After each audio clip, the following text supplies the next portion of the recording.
এই ভিডিওতে আমরা কথা বলবো বাইসান কালামাদান ছবিটি নিয়ে, যেটা অলরেডি নেটফ্লিক্সে চলে এসেছে। তো আমি রিসেন্টলি কমপ্লিট করলাম। তো কেমন কি আমার ছবিটি লেগেছে সেটাই আপনাদের সাথে এই ভিডিওতে শেয়ার করব।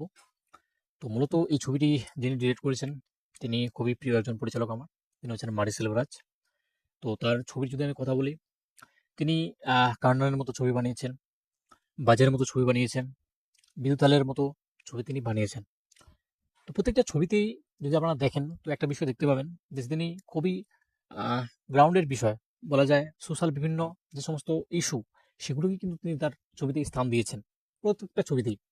এবং কারণে তিনি যে উঁচু নিচু বর্ণের মধ্যে একটা ভেদাভেদ, সেই বিষয়গুলো কিন্তু তিনি তুলে ধরেছেন খুবই চমৎকারভাবেই। সেই বিষয়গুলো কিন্তু তার ছবিতে কিন্তু তুলে ধরা হয়। তো তার ব্যতিক্রম কিন্তু এই বাইসান কালামাদান ছবিটাতেও কিন্তু নয়। এই ছবিটাতেই কিন্তু তিনি খুব ভালোভাবে কিন্তু সেই সমস্ত সোশ্যাল ইস্যু রেখেছেন। অ্যান্ড তার সঙ্গে সঙ্গে কিন্তু তিনি তার যে মূল উদ্দেশ্য বা মূল বিষয়, সেই বিষয়টাকেও কিন্তু তিনি খুব ভালোভাবে এস্টাবলিশ করেছেন।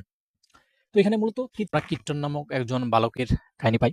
মূলত যেই ক্যারেক্টারটা ধ্রুব বিক্রম প্লে করছে। তো কিট্টন হচ্ছে একজন খুব ভালো কাবাডি প্লেয়ার। ছোটবেলা থেকেই সে কাবাডি খুব ভালো খেলে।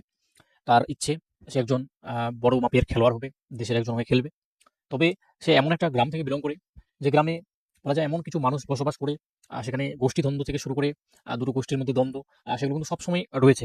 অল্পতেই সেখানে খুনোখুনি থেকে শুরু করে মানে মারামারি, সেই সমস্ত বিষয়গুলো কিন্তু মানে লেগেই রয়েছে। তো এই সমস্ত বিষয় উপক্রম করে সে কি তার যে স্বপ্ন সেটা পূরণ করতে পারবে, এবং শেষে সে কিভাবে এশিয়ান গেমসে পৌঁছবে, এই যে বিভিন্ন জার্নি, এই জার্নিগুলোই কিন্তু মূলত আমরা বলতে পারি এই ছবিটিতে তুলে ধরা হয়েছে। আর আমার ঠিক মনে পড়ছে না, আমি এটা পড়ছিলাম যে এটা একজন খেলোয়াড়ের কাহিনী থেকেই অনুপ্রাণিত। তো এই কাহিনীটি মূলত এখানে দেখানো হয়েছে। অ্যান্ড প্রত্যেকটা ছবির নেয় যেটা আমি বললাম যে তিনি খুবই সোশ্যাল যে বিভিন্ন টপিক, খুবই সাব টপিক, ছোট ছোট টপিক, সেগুলোকে কিন্তু তিনি এই ছবির মধ্যে রেখেছেন মূল কাহিনীর সঙ্গে। ছবিটি কেমন হলো? তো ছবিটিকে যদি আমাকে এক কথায় বলতে বলা হয়, আমি বলবো একদমই আপনারা যদি ভাবেন যে কার্নান বা যায় এই সমস্ত ছবির, মূলত আমি বলবো কার্নান ছবির মতো যদি স্ট্যান্ডার্ড ভাবেন, তো তেমনটা হয়নি একদমই। তবে একদম যে খারাপ হয়েছে তাও কিন্তু নয়। ছবিটা কিন্তু আমার মানে ওয়ান টাইম ডিসেন্ট একটা ছবি মনে হয়েছে। মানে একবার অবশ্যই ছবিটা দেখা যায়। এখানে যে সমস্ত পজিটিভ দিক সেগুলো যদি কথা বলি আমি, প্রথমত হচ্ছে আপনারা যদি লক্ষ্য করেন যে মার্সেল ভার্জের প্রত্যেকটা ছবিতে মিউজিকের যে ব্যবহার সেটা কিন্তু খুব ভালোভাবে কিন্তু থাকে, যেটা কিন্তু ব্যতিক্রম এই ছবিটাও নয়। খুবই সুন্দর কিন্তু মিউজিক রয়েছে প্রত্যেকটা বিষয়তেই। যেমনভাবে মিউজিক আসে সেগুলো কিন্তু খুবই চমৎকারভাবে কিন্তু ছবিতে কিন্তু মানে ছবিটাকে কিন্তু চমৎকার করে তোলে। এবারে এখানে গানের প্রসঙ্গেও আসি। তো গানও কিন্তু এখানে যথেষ্ট রয়েছে। আমি এগুলো নেগেটিভ পয়েন্টে কিছু বিষয় রেখেছি। এরপরে আসি এখানকার যে স্ক্রিন প্লেটা। তো স্ক্রিন প্লেও কিন্তু খুবই ভালো। ঠিক আছে? খুবই টানটান স্ক্রিন প্লে। কিছুটা সেকেন্ড হাফে একটু বোরিং মনে হতে পারে। যেটা আমি নেগেটিভ সেই বিষয়টা নিয়ে বলছি। এছাড়াও পারফরম্যান্সের যদি কথা বলি, আমার ক্যারেক্টারগুলোর নাম সত্যি খুব একটা মনে নেই। সে কারণে আমি দুঃখিত। তবে ধ্রুব বিক্রম যে এখানে মূল ক্যারেক্টার, তার কিন্তু কাজ যথেষ্ট ভালো কিন্তু কাজ সে এখানে করেছে। এছাড়াও তার বাবার রোলে আপনারা অনেক ছবিতেই তাকে দেখে থাকবেন। তো তারও কাজ কিন্তু যথেষ্ট ভালো। ঠিক আছে? ইভেন এখানে ২ জন, মানে আমি তো বললাম যে গোষ্ঠীদ্বন্দ্ব, দুজন মানে গোষ্ঠীর মধ্যে, মানে দুটো গোষ্ঠীর মধ্যে বলতে পারি। তাদের যারা লিডার, যাদের এখানে ক্যারেক্টার পান্ডে রাজা, আরেকজনের নাম আমার ঠিক মনে পড়ছে না। তো তাদের মধ্যে যে মানে তাদের যে ক্যারেক্টার, তারাও কিন্তু খুব ভালোভাবে সেগুলো কিন্তু পুল আপ করেছেন দুজনেই। তো এই সমস্ত বিষয়গুলো কিন্তু ভালোই। এছাড়াও কালার গ্রেডিং এর কাজও কিন্তু যথেষ্ট মানে প্রশংসার দাবি রাখে প্রত্যেকটা ছবির ন্যায়। তো এবারে আসি এর নেগেটিভ কিছু পয়েন্ট। নেগেটিভ পয়েন্ট কয়েকটা, যেমন হচ্ছে এখানে গানের প্রসঙ্গটাই আসে প্রথমত। তো এই ধরনের ছবিতে আমার মনে হয় গান খুব একটা প্রয়োজন নয়। ঠিক আছে? এখানে এই যে গানগুলো মূলত সেকেন্ড হাফে, আমি ফার্স্ট হাফ দেখে যতটা মনে হয়েছিল যে একদমই হয়তো গান টান নেই, একদম টানটান স্ক্রিন প্লে। ফার্স্ট হাফটা খুবই টানটানই ছিল। কিন্তু সেকেন্ড হাফে গিয়ে এত গান বারংবার বিষয়গুলো আসে, সেগুলো কিন্তু সত্যি মানে একটু ছবিটাকে আমি বলবো মানে সেখানে কিন্তু একটু স্লো মনে হয় ছবিটাকে। ঠিক আছে? এই বিষয়গুলো, তো গানের ব্যাপারটা একটু না করলেই তিনি পারতেন, এই বিষয়গুলো যদি চপার করতেন, তবে সেকেন্ড হাফটা আরো একটু মানে মানে একটু টানটান স্ক্রিন প্লে হতে পারতো। তো সেই বিষয়টা একটা নেগেটিভ পয়েন্ট মনে হয়েছে আমার।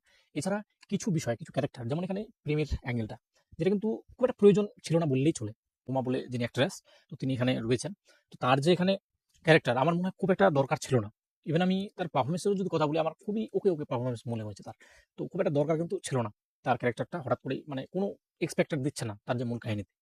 এবার তারপরে যদি আমি কথা বলি যে দুটো গোষ্ঠীর যে যারা লিডার হঠাৎ করেই একজনকে মেরে ফেললো, ঠিক আছে? তারপরে দেখবেন একটা সময় পরে আহ, সে আবার বেঁচে ফিরছে, যখন একদমই খুবই ভালো হয়ে যাচ্ছে। তো এত বড় একজন মানে কুখ্যাত একজন লিডার, হঠাৎ করেই তার মধ্যে এই সমস্ত গুণাবলী আবার চলে আসছে। ইভেন যখন আহ, মেরে ফেলা হচ্ছে পুলিশের দ্বারা, আপনার ছবি দেখলে দেখলে বুঝতে পারবেন। তো সেখানে যখন মেরে ফেলা হচ্ছে সেই লিডারটাকে, সম্ভবত পান্ডে রাজা বলেই তাকে এখানে বলা হয়েছে, তাকে যখন মেরে ফেলা হচ্ছে, সেটা যেন হঠাৎই হয়ে যাচ্ছে ক্যারেক্টারটা। যখন সে পূর্বে বিভিন্ন খুন থেকে শুরু করে ইত্যাদি বিষয়গুলো করলো, সেক্ষেত্রে কোনো ইনভেস্টিগেশন থেকে শুরু করে কোনো কিছু হলো না পুলিশের, এবং হঠাৎ করেই তখন আবার পুলিশের এতটা মানে জাগ্রত হয়ে যায়, যেখানে তাকে শুট অ্যান্ড সাইট অর্ডার দিয়ে দেয়, যেটা একটু মানে আনএক্সপেক্টেড ছিল। আরও একটু ডিটেলিং বিষয়টা দেখাতে পারতো এই সাইডটা, তাহলে কিন্তু আরও ইমপ্রুভ হতো ছবিটা। তো এই সমস্ত বিষয় একটু মানে আমার নেগেটিভ মনে হয়েছে। বাকি আমি ওভারঅল যেটা বললাম যে ছবিটার যদি গানগুলো অ্যান্ড একটু রিমুভ করতো, তাহলে সেক্ষেত্রে আরও ছবিটা একটু টান টান হতে পারতো মানে সেকেন্ড হাফটা, তো ছবিটা আরও একটু বেটার হতে পারতো। তো এই হচ্ছে আমার টেক ছিল এই ছবিটা নিয়ে। আপনারা যারা দেখেছেন অবশ্যই আপনাদের মতামত জানাবেন, অ্যান্ড এই ভিডিওটা ভালো লাগলে অবশ্যই লাইক অ্যান্ড সাবস্ক্রাইব করবেন চ্যানেলটিকে। থ্যাংক ইউ সকল।